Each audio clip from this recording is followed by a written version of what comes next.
I am Manuel Rendon. We're here today to answer one of the most frequently asked questions that we get, which is, what applications can we substitute now?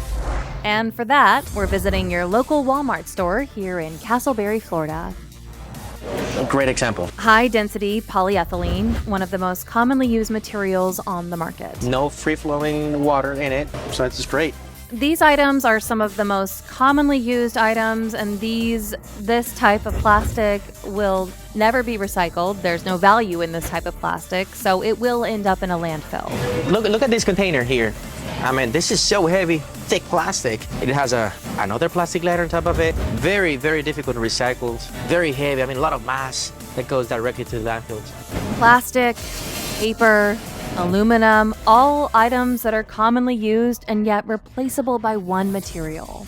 You're right. Check this out, for example. I mean, these containers, this is impossible to recycle. This is paper, cardboard. This is metal. This is plastic. I mean, who's going to recycle this? Nobody. And this is great for Timeplast. Items like this, we're using mixed materials between paper and plastic. And as we know, whether we are aware of it or not, plastic is always leaching into our food items. And we've only learned this as of late. And what is clear is that almost every application within a store, any given store, is replaceable by Timeplast. We have paper, plastic, and aluminum all around us in all the products that we purchase on a day-to-day basis. We can not only replace 100% of this packaging, but think about it.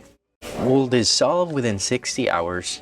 And no microplastics will ever be polluting again our ocean waters, our food chain, or even us, humans. Like, take a look at this, for example. I mean, it seems like, to me, like in the past, I've seen some of the claims of composting, which, of course, composting, we know that doesn't work. It only works on an industrial facility.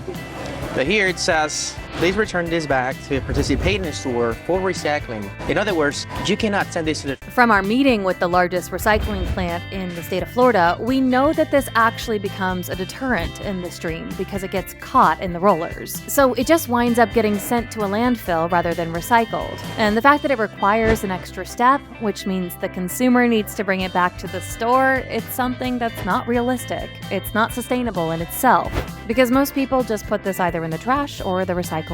Not only that, the main difference with Timeplast is that extra effort that you require for that packaging to become sustainable. So in the case of composting, in the case of recyclable, you need to do many things after the fact for you to be able to actually call it sustainable. But Timeplast does not require any input from our society, from us. Even if it ends up in the oceans, we know that it's not going to be a toxic biomagnification factor. It's going to behave as sugar alcohol, which is the great thing about Timeplast.